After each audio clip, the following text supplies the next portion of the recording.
Hey everyone, this is Yuri Rashkin, and in this video, you're going to learn about speaking to persuade. This is the last topic that we're going to cover in this class, and really this is the big project for this class, and for a reason. We have learned how we can inform others, we learned about how we can begin and end speeches, we learned about how we can get sources for our speeches, but all of this, we learned about body language, and all of those things together, and more, go together with the purpose of trying to get change. We want to influence actions in this world with our words. It is so much easier, really, than doing it with our actions. And there's only so much one person can do. But one person can say words that will inspire others. And that's where speaking to persuade comes in, when our words influence the actions of others. In this video, I'm going to discuss how do we address questions of policy, fact, and values. Each of those three categories requires a different approach. Similarly to a destination, we have three destinations, and each of them have their own path. So let's discuss those paths and what might it take to successfully complete a journey. Interestingly enough, I want you to pay attention to this, not just because I want you to be persuasive and I want you to be able to persuade others, but because others are also practicing the art of public speaking when they speak to you, and they are looking to persuade you using the same techniques that we're discussing in this class.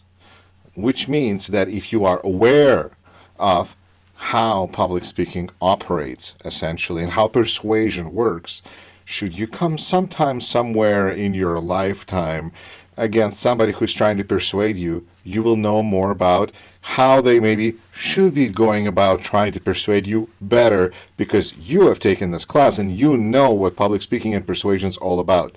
So let's take a look. First of all, what is persuasion? Well, persuasion is three things. It can be creating, it can be reinforcing, or it can be changing people's beliefs or actions. Let's take a look at those each separately. Which one do you think would be the easiest?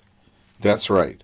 Telling people something that they already agree with should be the easiest, right? Because if I am going to give a speech about how college should be free, and I speak to an audience of college students, chances are you already agree with me, and therefore we have an agreement. I have persuaded you. I'm an awesome speaker. This was a great speech. Free college, yes! Right? Maybe? Okay. Now the next hardest or easiest, depending on how you look, because we still have three, so the one in the middle would be creating awareness. For instance, if I'm going to give a speech about Russia, and I'm going to tell you that there's bears on unicycles in Russia riding on the streets. But first I'm going to be like, you know what? I've lived in Russia. You haven't lived in Russia. Let's get real. You know nothing. I know everything. You listen to me. And have you lived in Russia? No. All right, so what are we talking about?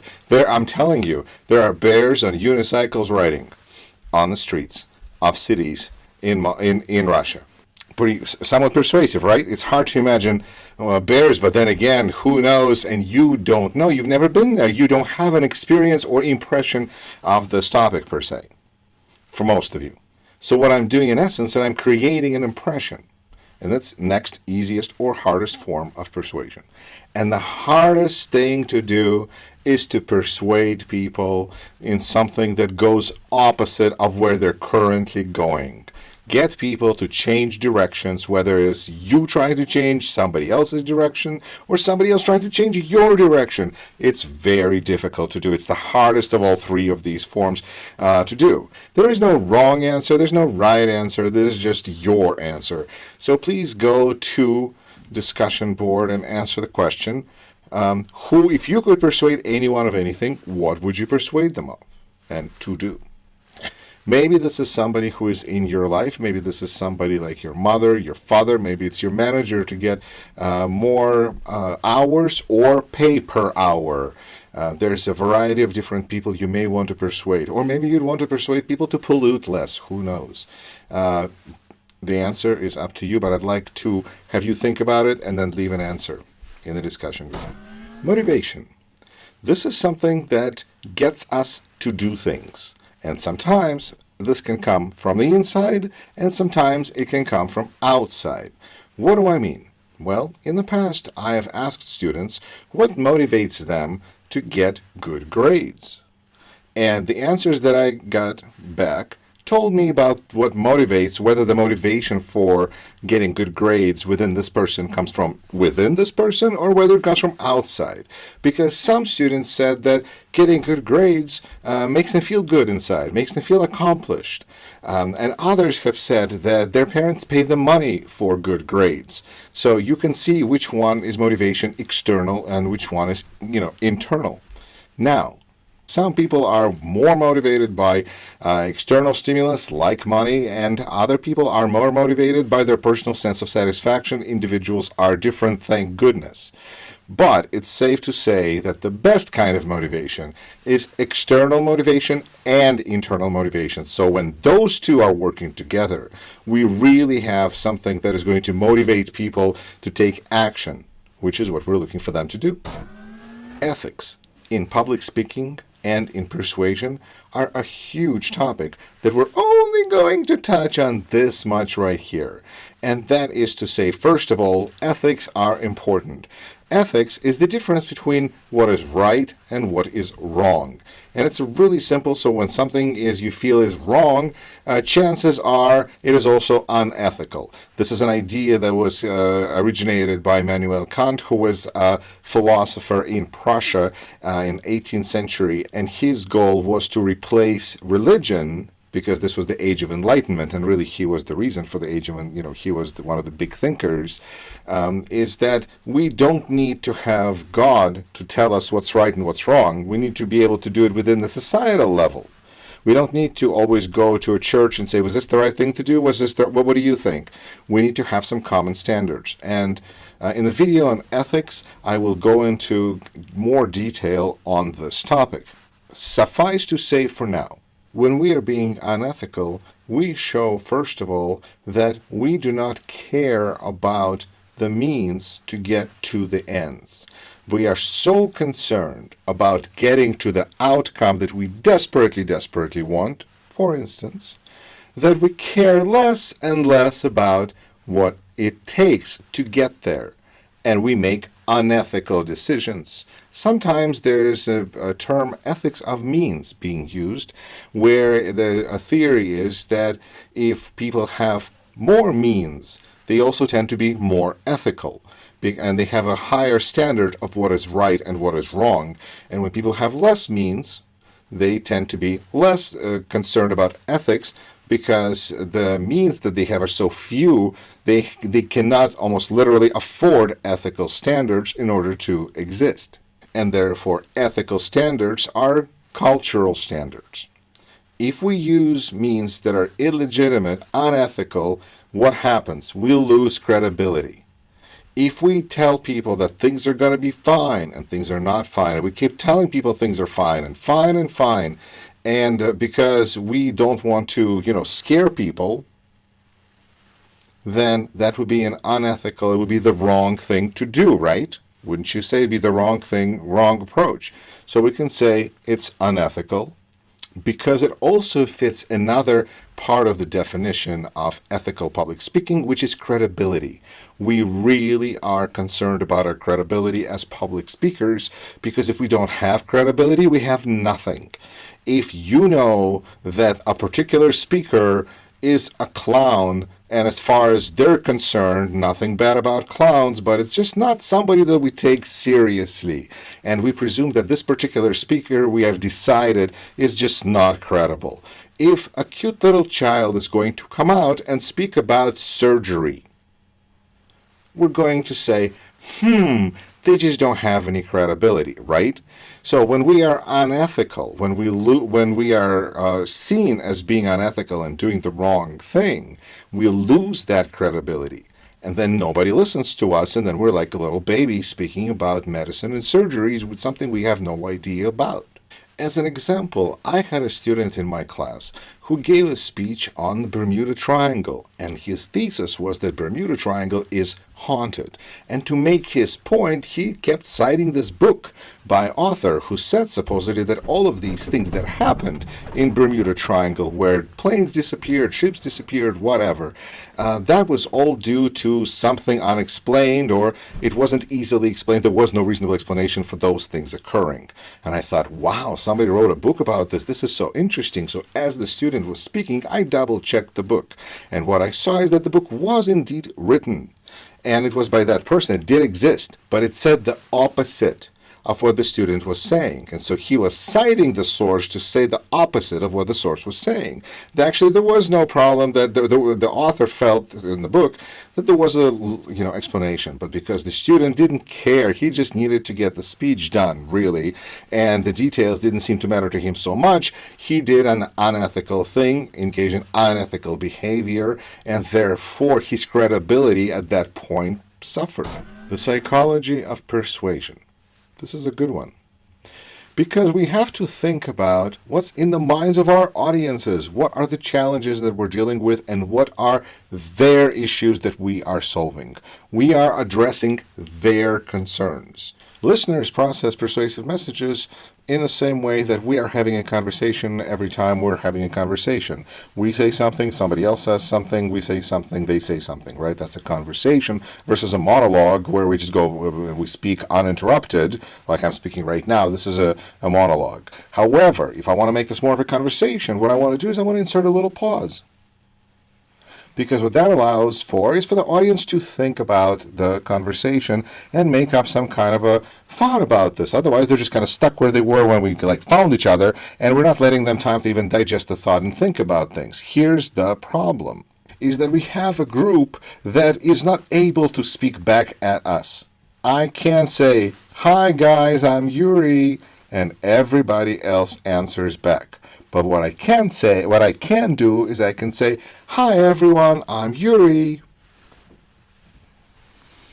And in your mind, chances are you have said hi back to me, because it is a conversation. We need to allow for that space for our audience, for our partner in a conversation. It takes two to tango, to do their part. And because in a subject of persuasive speaking, we particularly are interested in changing the mind and changing the course of actions of our audience, we really need to make sure that they hear the message. And that's where a pause is also important for that give and take. Next, the reason that I have this poster here of Nicolas Cage and Selma Blair is not because I like either one of them, although they probably are wonderful people. It is because they are Mom and Dad is the name of the movie. And what I want you to think about here is target audience. When we are looking to persuade someone, do we really need to persuade the entire audience, or do we only need to persuade part of the audience? Think about, let's say, your parents. If you're looking to persuade your parents to do anything, to go out to dinner, to help you buy a new car, do you really need to persuade both of your parents, or do you only need to persuade one of your parents? Let's say if you persuade Dad, then you got this thing done, or if you persuaded Mom, then you're on your way. The one that you need to persuade is your target audience. How do we structure our argument? Well, there are several ways, but the most popular way is called compare advantages order. And what that basically means is that we're sharing reasons to do something or reasons not to do something. That's called compare advantages, where we do a list of reasons to do something. This is a very popular trap in an informative speech, because people will try to do speeches on 3 reasons to do something. And that's a compare advantages order of persuasive speech, which is why I say, please don't do those. Redo your topic. It's a persuasive speech when it should be informative. Sorry, painful experience. I'll try to cut this out of the video, but I can't promise it. Here we go. Persuasive speeches can be addressing questions of fact, questions of values, and questions of policy. Let's first take a look at persuasive speeches on questions of fact. What are questions of fact? questions about the truth or falsity of an assertion. And this is really like the best kind of a speech because, at least theoretically, if we show data and we show numbers, we got it done. Because if you have an argument about a price of gas or a price of something at McDonald's or whatever, you just look up the price and go, there it is. Or what time is the store open? Well, from this time to this time. Boom, question solved. So questions of fact are the easiest in that sense to address because all they require is research and facts. Persuasive speeches on questions of value are a little bit more challenging. Now, what are questions of value? Those would be questions about the worthiness, rightness, morality, and so forth of an idea or action. So, for instance, if I say it is wrong to drown kittens, doesn't matter if it's 1 kitten or 100 kittens, it's just wrong to drown kittens. If something is just wrong, it doesn't matter if it's been done 1 time or 50 times or many, many times. And when we're dealing with values, what we're also dealing with is emotions. It doesn't matter how much data you bring if you're trying to persuade somebody when the question is on the question of value, because it doesn't matter how much data and how much information there is. The question is, does the audience feel that this is the right thing to do or the wrong thing to do? If you feel, for instance, that immigration is bad, doesn't matter what the numbers are, you just feel that illegal immigration may be terrible. And if you feel that immigration is great, it may not even matter what the numbers are either, because you just feel like immigration is a good thing. It's a value. So think about your point that you're looking to make in your speech and think about it. Are you making a question of value or policy? Does it matter what the number is or does it not matter what the number is? And finally, very common persuasive speeches on questions of policy. Pretty much anything that has to do with government action is going to be a question of policy. Whether we want the government to make college free, whether we want the colleges to pay student athletes for playing sports, whether we want to legalize any drugs, all of those things, whether we want to let 18-year-olds drink alcohol, which sometimes is a popular topic for a persuasive speech, none of that really matters because all of those are really topics that are addressed by government action, and therefore they're questions of policy. Now, again, a little kind of explanation of what policy is. I am a local elected official. I'm a Rock County supervisor. There's 29 of us. I'm one of 29. I represent District 15, downtown Beloit. What are the main things that local elected officials are responsible for? 2 things. One is the annual budget. We have to vote for it. That's the law. If it's not voted for by elected representatives, it's not real. So it has to get voted on by elected officials. But the other thing that elected officials do is to provide guidance on the policy level. That means we're not saying you can't do this and you can't do that. You county administrator. If you don't do what we say, we're gonna force you to fire somebody or tell you how to do your job. That's not policy. Policy is when you look at documents and go, you know what, I think we need to change the rules of the game. And according to the rules of the game that we are deciding on, that's what the new rules are going to be, and the old rules are no more. And now you, Mr. County Administrator, in the case of our county, it's a male, go ahead and follow our policy that we've set for you and within the confines of your job description and abilities. So policy is different from getting stuff done. Policy can be that we want to have sidewalks in our community. That is a policy and a value. Or we can, a number of policy examples, I think, that I've just cited, including many of the popular topics for speeches. Now, the types of speeches on questions of policy. There are speeches that gain passive agreement, and there are speeches that gain immediate action. In your case, it's very important to know the difference because I only want you to give speeches that gain immediate action. Passive agreement is kind of like when you say, this is wrong, and we're like, yeah, that's wrong. Oh, no. We just kind of nod our heads. That's your passive agreement.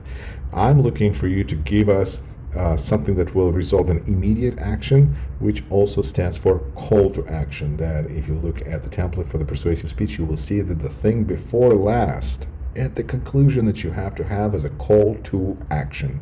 That means you need to tell your audience what it is that you want your audience to do now that they have watched and listened and paid attention and you have persuaded them. But how can we prove to you that we have been persuaded? We can just nod our heads.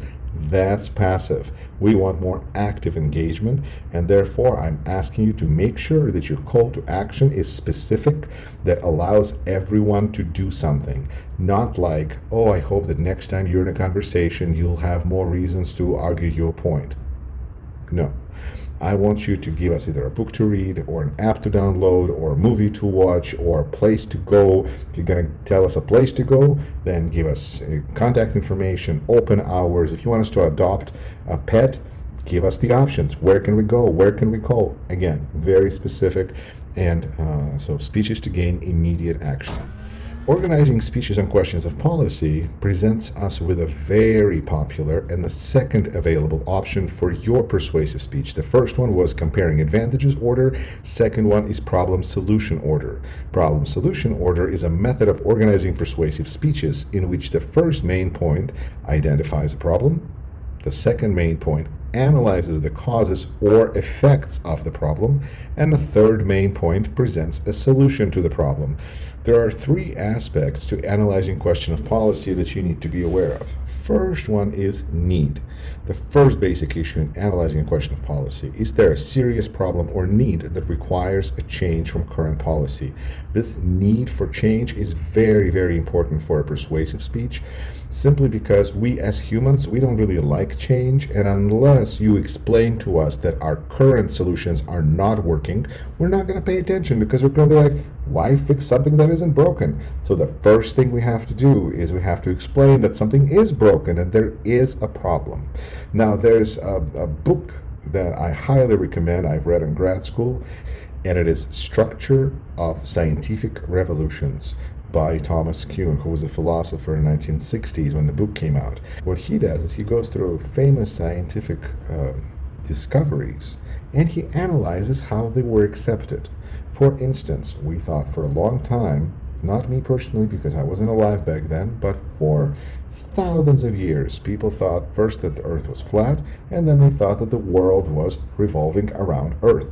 Well, this presented certain problems for astronomy, and so they kept trying to make these exceptions and this and that to kind of just show that maybe the situation is really just fine. We just need to adjust our calculations a little bit here, a little bit there, a little bit here, a little bit there, and before you know it, this whole thing just doesn't make sense because it's a lot of exceptions because it just doesn't add up.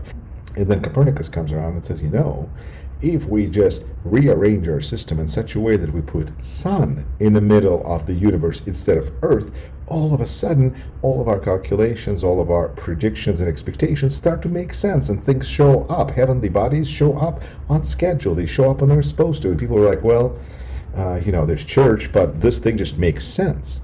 And so that was accepted because it made sense and it fixed the problem for astronomers. So first we have to establish a need. Then we need to establish that we have a plan. Because if somebody says, this is terrible, this is a problem, we need to do something, and I go, yeah, we should, and what are you going to do about it? And you're like, I don't know. That doesn't really help. That's not a very good persuasive argument if you have no plan. This is where solutions are so important. So, the second basic issue in analyzing a question of policy is, if there is a problem with current policy, does the speaker have a plan to solve the problem? Do you? The third and final part of analyzing question of policy is practicality. The third basic issue, will the speaker's plan solve the problem? Will it create new and more serious problems? So if we get rid of all of these animals, then these other animals are going to go and spreading around and population will grow out of control, and things are going to be worse than they were before, that kind of thing. But I want you to understand that for the purpose of the speech assignment, persuasive speech, I do not care if your plan is practical or not. This is kind of your opportunity to be a little crazy and be a little creative. I'm not going to say, well, that's not fiscally feasible. We don't have money to do that. Just be creative. Come up with a solution, and if it is not practical, that's okay for this assignment. Before we get to questions, let's conclude this lecture by speaking about Monroe's motivated sequence. To me, Monroe's motivated sequence reminds me most of experience. It matches the most the experience of buying a car. If anybody here has ever been to a car dealership, if not, perhaps this is in your future. But let's take a look at this. First, this is a method of organizing persuasive speeches that seek immediate action. That means that I'm not looking for you to like nod your head. I'm not even looking for you to be like, oh, we should do something about this. I want you to do something about this now. That's Monroe's motivated sequence. First, I need to get your attention. And like I said, this is very much represented in a typical car dealership experience, where a car salesperson goes, hey, welcome to our lot. It's so great to see you here. Did you see the thing that we have outside that attracts all that attention? You noticed us? Yes, this is wonderful. Come on in. And then we shift to need. Oh, is that your car? Oh, that smoke coming out of that? Ooh, I think you might need a new car. After that, we go to satisfaction. But we just happen to have a wonderful vehicle right here on the lot with a payment that you can surely afford, and it's going to satisfy all your needs. For instance, this car doesn't have smoke coming out of it. After that, visualization. Just imagine all your friends standing outside looking at you driving down the street in a car with 4 wheels. This is going to be amazing. You're going to love it. Your friends are going to be so impressed. Can you visualize it? Well, and that takes us to the last part, action. Well, sign here. And just like that, you have your Monroe's motivated sequence. Not that you have to use it necessarily, but once again, if it is used on you, now you know that you're being subjected to Monroe's motivated sequence. And you don't really have to buy that car unless you feel you need to.